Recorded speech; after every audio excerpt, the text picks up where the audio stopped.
At the previous two conferences I attended, the two in Maryland, 2011 and 13, they were done in conjunction with the Electric Universe GAN, whom I'd never heard of.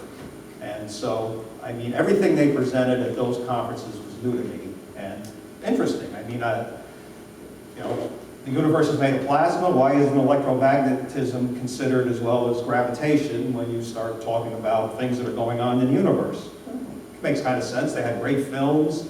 The 2013 conference, I don't remember the speaker, but he showed films of the surface of Mars and how all these supposed erosion marks done by water that was there 4 billion years ago or whatever could also resemble plasma etching, plasma arc etching and things like that. And they, of course, they talked about Velikovsky, whose theories, if probably everyone here has read him or at least heard of them, back in the 50s, his theories were that the Earth has interacted with at least Venus, maybe with Mars, and electrical discharges took place and had all sorts of catastrophic effects and kind of led to the idea of catastrophism versus gradualism or uniformitarianism in evolution and cosmological explanations of phenomena, etc. So when I had read Velikovsky, 30 or 40 years ago, his Worlds in Collision, Earth in Upheaval, and some of his others. And I've gone on the EU Universe, the Electric Universe website, and read a lot of the material there, and a lot of it makes sense. I say, yeah, plasma probably has an effect. Whether it explains everything, whether, maybe it's probably, in my mind, it's probably gravity and electromagnetism working together, who knows what, but it was interesting. So I kind of looked back at some of Velikovsky's theories and said, well, the theory that his contention was that basically Venus was a comet and it came careening through the inner solar system and came close to Earth, stopped the Earth in its rotation. He was based going on biblical and other historical legends, etc. And I said, well, can that align with the physics that would be involved? I mean, obviously Venus is almost infinitely as big as any comet would be. But I said, oh, what the heck, I'll play with this a little bit. The EU theory owes part of its inspiration to the work of Velikovsky. I think if you look at Wallace Thornhill's writings, basically Velikovsky got him interested in science and everything like that. Worlds in Collision, written in 1950, introduced catastrophism of an electrical nature, potentially inducing plasma arcs scarring on planets and other objects within our solar system, such as Mars. And if you were at the 2013 conference, and I think the films are on their website, you can see all the, I mean, it's a convincing argument, this, that what's supposed to be water erosion doesn't look like water erosion when you look at the pictures that are on that website. It looks like plasma etching of the planet. Though discredited by the mainstream, of course, he ushered in an era where catastrophic events, not just immeasurable uniformitarianism, became a potential contributor to the current state of our solar system and maybe beyond. EU theory admits it seems unlikely that Velikovsky's historical reconstruction of planetary catastrophes is correct. Still, none of this denies Velikovsky priority in identifying the major destructive influence in the Earth's past as the near approaches of the planets Mars and Venus. His reconstruction of awesome celestial events in the dimly remembered past follow the laws of physics, the rules of evidence. Conventional models are woefully deficient to pronounce upon the impacts and their effects. Planetologists have admitted they are able to experimentally reproduce the features of so-called impact craters. Is the science of impacts a pseudoscience? I believe this was part of Thornhill's writings on the website. The EU contends that electrically plasma arcs scarring of certain planetary features, such as those on Mars, seem plausible. For me, it takes a leap of faith to believe that within human memory, and Velikovsky's talking about maybe 3,500 years ago, even if you went back to the Ice Age, 10,000, a planetoid or comet the size of Venus careened through the solar system over a distance of at least 4.5 astronomical units, assuming it was launched somewhere from Jupiter, which is 400 million miles, closest approach between the orbits of Venus and Jupiter, encountering both the planets Mars and Earth, they would have had to be aligned properly, before settling and then having to settle into its current orbit, pretty stable as the planet Venus. Certainly the perturbations induced by such an astronomical event would still have left all three planets ringing today. To ascribe this to what is now the planet Venus seems too much to believe. Velikovsky proposed that Venus was ejected from Jupiter, had a close encounter with Earth roughly 3,500 years ago. Rather than dismiss this outright, I performed some very simple, hopefully conservative calculations to determine if such encounters could have happened within human memory. Velikovsky proposed multiple encounters between Earth and Venus, but I'll see if I could even live with just one. If Venus were ejected from Jupiter, it would have had to achieve at least an escape speed of 60 kilometers per second, the escape speed from Jupiter. An object escaping from Jupiter will have a speed, depending upon its direction of escape, relative to the sun of 60 plus or minus 13 kilometers per second, because there's Jupiter's orbital speed. Thus, Venus's slowest initial speed would have been 47 kilometers per second. I mean, obviously, if I want to put Venus into a stable orbit, I want to go as slow as possible. That was the slowest I could come up with based on the data that is out there. Ignoring any increase in speed as Venus accelerated inward towards the sun. I'm not going to speed Venus up. It's already going too fast anyway, but I'll leave it alone. Upon encountering Mars, presumably close enough to induce electrically plasma arc scarring, but not to have physically disrupted the planetary integrity via tidal forces. I guess the Roche limit is something like 2.5 times the planet's diameter or something, so it got close, but not too close, so they would have ripped each other apart, that type of stuff.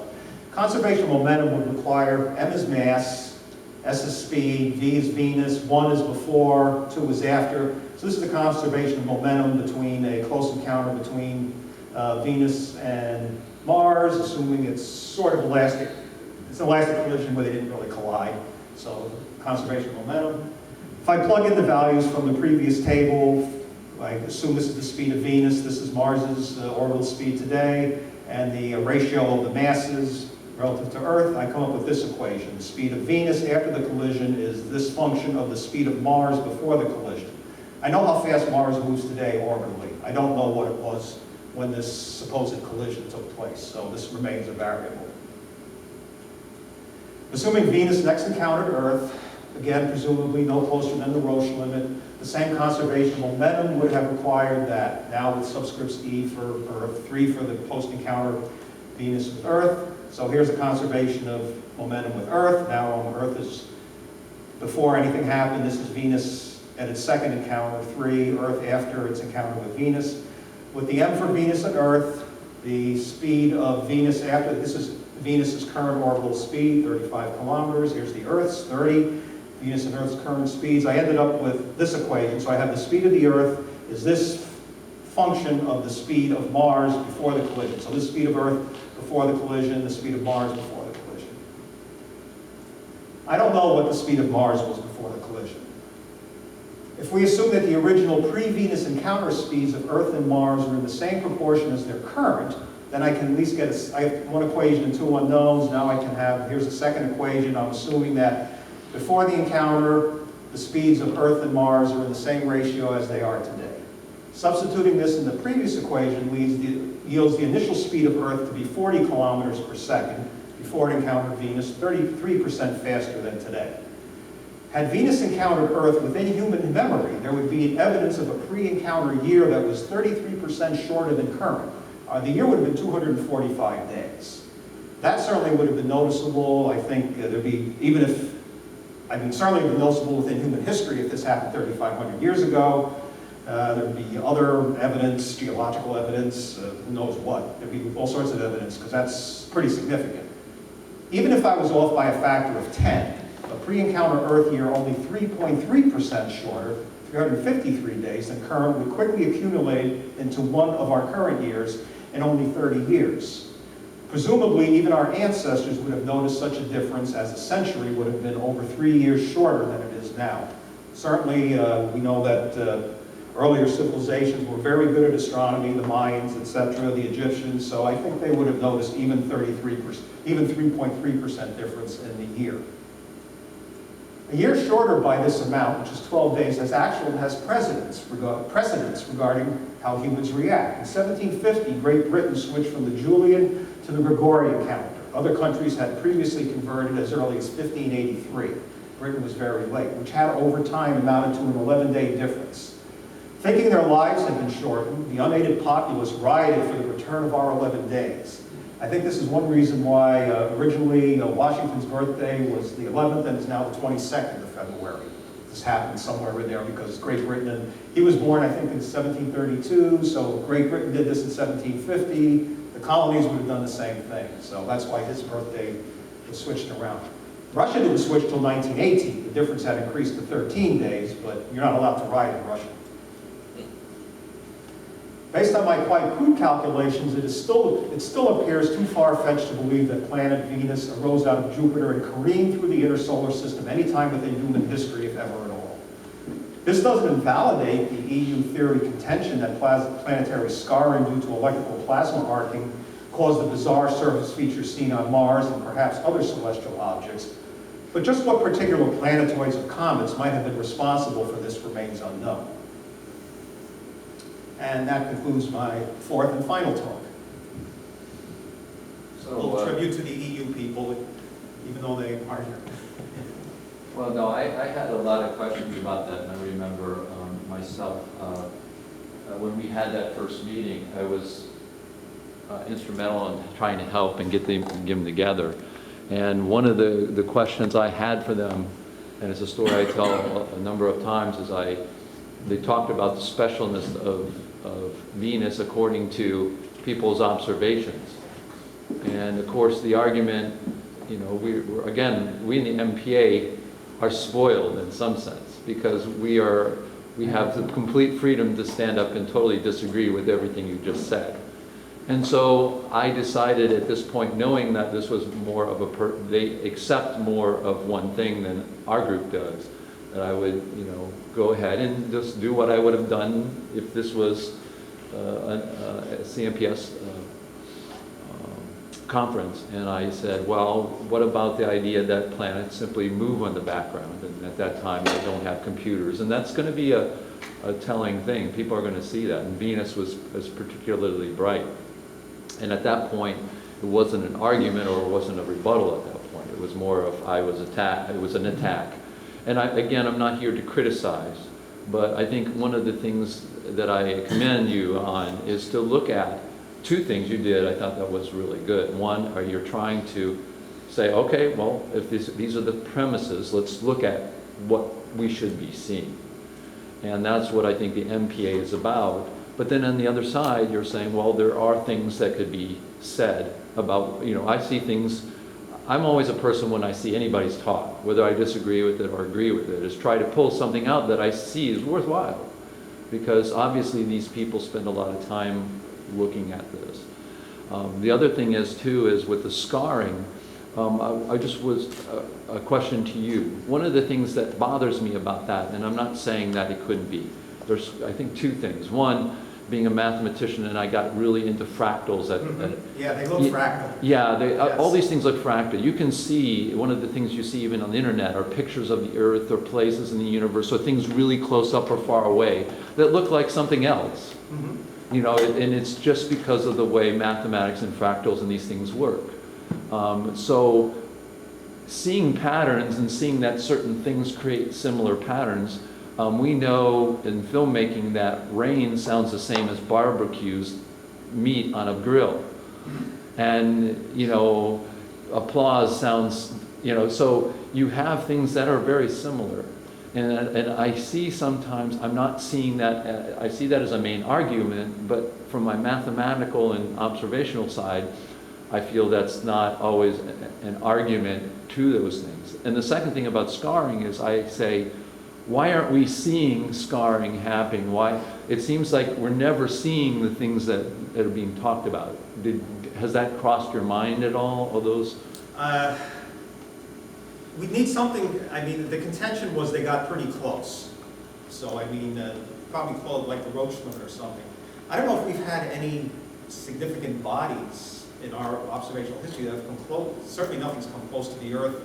Any of the comets have come close enough for us to interact electrically, though I guess Velikovsky, I mean, if you throw out Venus, it wasn't Venus, it was something else. If any of that was true, the Earth stood still for a day and a half and all this type of stuff, even if that's remotely true, then I would assume that they would have some sort of cometary experience or something. And I mean, if you read Velikovsky, the historical, there was lightning and thunder and all sorts of, the wrath of the gods type stuff. But certainly we haven't seen anything like that in the 3,500 years since the biblical writings have come about.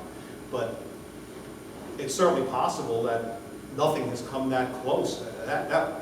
Velikovsky would say that was such a dramatic event. It's once every 10,000 years or even more. So I don't know if any of the outer planets, if we would be able to observe it, comets come close to Jupiter, but Jupiter's gas, so you're not going to see this. So unless there was a close encounter with, probably it had to be Venus or Mars for us to observe anything, or the moon, a comet that passed close enough to actually have the potential for this electrical discharge type stuff. Was it lack of evidence isn't evidence of lack, or that type of thing? I don't think we've had a chance to experience anything like that. Yeah, I know a lot of the surface they're saying has been affected by these events, and even to see one of them would be good. Yeah. The other thing is, are you familiar with Bode's law? Bode's law is the idea of where the planets and the sizes of the planets, the orbits are predictable. Okay, their positions. Yeah, in fact, who is a big proponent of that and actually has the asteroid belt supposedly was a planet that got pulverized. Well, it's more the gravitational pull of Jupiter. It's more if you actually look at you can mathematically show why the planets are where they are, and Dr. Lucas talks a lot about that. Now, again, the other problem I've had is not only would Venus have to fly off of Jupiter, but you'd have a real hard time trying to figure out the stability and how long these things would take. The chances of it going into orbit and landing in such and then you would have to question, well, if Bode's law is a law, and that is, it's not such a law that it says that all solar systems will be the same. It's that there are laws almost as if where balance comes from solar systems, and it's a viable theory. But do you see that as problematic with this Venus? I mean, to me, there's no question Venus is a planet. It was formed like Earth and Mercury and all that type of stuff. I don't think Venus was careening through the universe or through the solar system.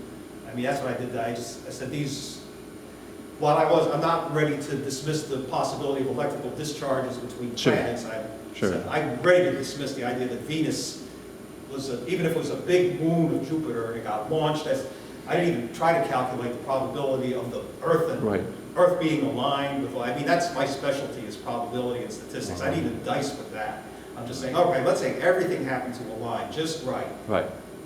Venus could not be sitting there nice and happy going around its current orbit. I mean, it fits where it's supposed to fit. So certainly Velikovsky was wrong, in my mind, saying that it was Venus that was responsible for everything. However, he may not have been wrong that there was something going on. The ancients may have called, his evidence that it was Venus is that it's the bearded planet and this type of stuff. And the bearded planet supposedly is a euphemism for Venus. I mean, there's a lot of...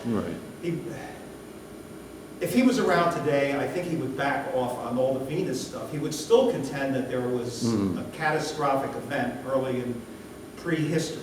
Right. I don't think he would stick to it being Venus. I guess part of the thing that gave him some credibility was his prediction was that Venus would be very hot.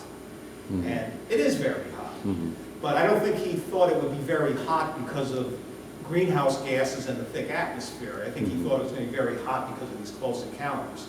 So although when they finally figured out Venus was very hot, that gave a little credibility to what he came up with. I don't think it was because of what he came up with. But another book I remember, The Day the Earth Died, supposedly something happened right around the end of the Ice Age. And I remember reading that book as well. And it's a similar type of encounter that something came through the atmosphere and there was flames and fires and all this type of stuff. So it's possible that maybe there was an encounter 6,000 years earlier than whatever Velikovsky assumed.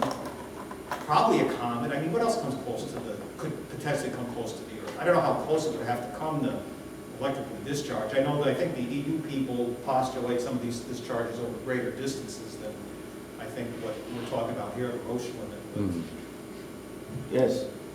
Could it be that not only Venus, but all the other planets were offshoots from Jupiter? There is a theory which says that the Sun had a twin companion. Venus was the brown dwarf. Venus is the star that never happened. And the twin companion got cold and disintegrated to form the planets. I mean, it would be fun to run a simulation that postulate that. If you look at the EU site, I mean, there's what are they talking? There's the theory of galactic formation. I think it was Anthony Perrott. He did some simulations back in the 90s or 2000 or something, because they're saying some of the explanation for spiral because I've been looking into spiral galaxies and galactic stability, etc. Right. So I've looked at some of the EU theories about the Faraday engine and that type of stuff. And when I was looking at that, I saw he had done some simulations, and he said basically if you took two current, like two wires or something, and you put them next to each other, his simulation showed that over time you could evolve a two-spiral galaxy or that type of stuff. So, I mean, that would be an interesting case, we'd say, if the Sun had its Jupiter companion, and, you know, assuming that the orbits are similar to what they are today. I don't know how much Jupiter perturbs the Sun's orbits. Obviously, the barycenter is still well within the Sun. Whether the Sun has much of a wobble It does. because of Jupiter. It does. But, I mean, you could postulate that maybe because of this wobble, some of the atmosphere of Jupiter was tossed off and became the other. So you would calculate, I mean, Jupiter's bigger than all the other planets combined, so it wouldn't have had to lose much atmosphere. And if that created, you know, Uranus and Saturn, etc., I mean, that would be an interesting simulation for someone to run. Yeah, you know what's interesting I about don't know how else you would test that. Yeah. I mean, I think if you started doing models of this really, I think you would start to see a lot of it, these ideas aren't going to pan out. Like you're saying, you really simplified and it still had gross problems. What's really interesting, and I think when you look at this, one of the things I say, what can I get out of this? But when we talk about the models you're talking about, electrical models that would sort of make a galaxy happen, right? Well, if you think about it, cloud models, what we're looking at, which are basically mass and motion, that's a cloud of forces, these kinds of things can happen. So if it's the case that we're getting back to the electrical versus gravitational, just moving mass, it's funny because if we can show that electric fields are moving mass, then these models in some way are almost valid because they're using we're just saying what it really is instead of a mystical kind of thing in the fields. I came across it, with my little I have 6 more papers that I'll be submitting for the next conference, but the one on galactic rotation. When I was looking into that, I came across a very interesting website where someone, I forget his name, he's from the University of Chicago, he showed, doing a simulation, that the tapered spirals of the galaxy could be are stable under purely gravitational considerations. He did a simulation. He took the tapered spirals and made them into like a cone, like a triangle, and he populated them with like 1,000 stars. And apparently, I don't know how he did this, but he must. I don't know how you do an n-body problem of that magnitude, but he apparently allowed for the gravitational effect of maybe just the ones that are close by or something, on one on another, and he ran a really long simulation, and he showed that just because of the tapering of the arms, that if a star started trying to shoot itself out of the arm, it would be pulled back in, and that because of the tapering, spiral arms are stable under purely gravitational considerations. Now, obviously he did it straight. He didn't do the helix type of tapering or that type of thing. So I mean, I was really impressed with that analysis. I corresponded with him, and when I told him that I don't believe muon decay is a proof of relativity, he didn't want to talk to me anymore. So I guess he's obviously got mainstream the overtones, etc. He didn't consider anything he did as he said, I don't need dark matter, but I guess he accepts most of the other stuff. But he was basically saying, I don't need dark matter to explain the stability of galactic rotation. I can show that the spiral arms are stable. But I guess he accepts the other stuff, so he didn't want to correspond with me anymore. But I referenced him in my book, my paper, because I was really impressed with the analysis he did. Where I'll was he? have to look it up. Yeah, if you could send me, that'd be interesting. Yeah, I have a copy of my paper in there, and it'll have his website on there. It's really impressive.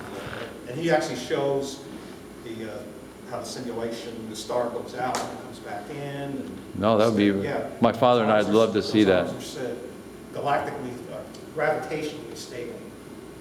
Yeah, and that's the constant thing we see. I'm looking on Facebook every day in the science pages, and people are constantly I don't know, I think the mainstream is setting something up with this dark matter.